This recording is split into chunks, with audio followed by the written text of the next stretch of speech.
Hello guys, আসসালামু আলাইকুম। শুভ বিকাল। বিকালবেলা গরুর জন্য ঘাস কাটা হচ্ছে। গাইস দেখুন কত সুন্দর করে ঘাস কাটছে গরুর জন্য। দেখুন গাইস, ঘাস কাটা আগে শিখতে হবে, পরে ঘাস কাটতে হবে, নয়তো হাত কেটে যাবে। যেভাবে ঘাস কাটতেছে ভাই, এভাবে যদি ঘাস কাটা হয় 2টা বস্তা ভরতে সময় লাগবে না। কিন্তু দেখতে পারতেছেন কিন্তু 2টা বস্তা। এবং দেখুন কত সুন্দর করে ঘাস কাটে, মনে হয় একটা মেশিন ঘাস কাটার। আমাদের এখানে অনেক সুন্দর সুন্দর ঘাস হয়। আমাদের গরুর জন্য এরকম প্রতিটা দিন বস্তা ভরে ভরে ঘাস অরিজিনাল।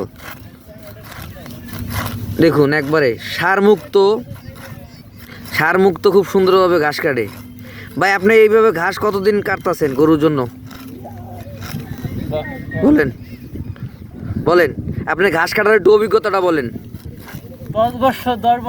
10 বছর ধরে এইভাবে ঘাস কাটছে গাইজ। দেখুন তাহলে সেই লোক 1-1.5 ঘন্টার ভিতরে 2 বস্তা ভরবে না, তাই কে ভরবে গাইজ? দেখুন কত সুন্দর করে ঘাস কাটতেছে গরুর জন্য।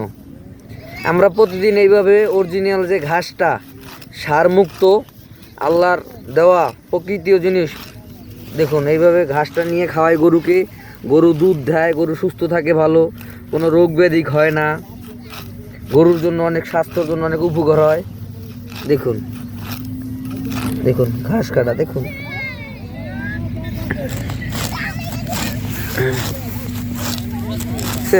আমাদের এখানে কি পরিমাণ ঘাস হয়েছে বলার বাইরে। দেখুন আমাদের ঘাস লাগান লাগে না। এক একটা খামারে 10টা 12টা 3টা 4টা 5টা এরকম করে গরু আছে।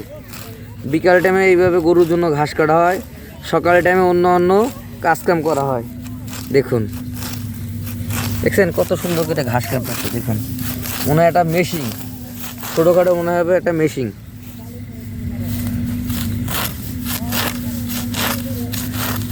সবাই এরকম ব্যবসার পাশাপাশি অন্য কাজকামের পাশাপাশি গরু পালবেন, তাইলে লাভজনক করতে পারবেন।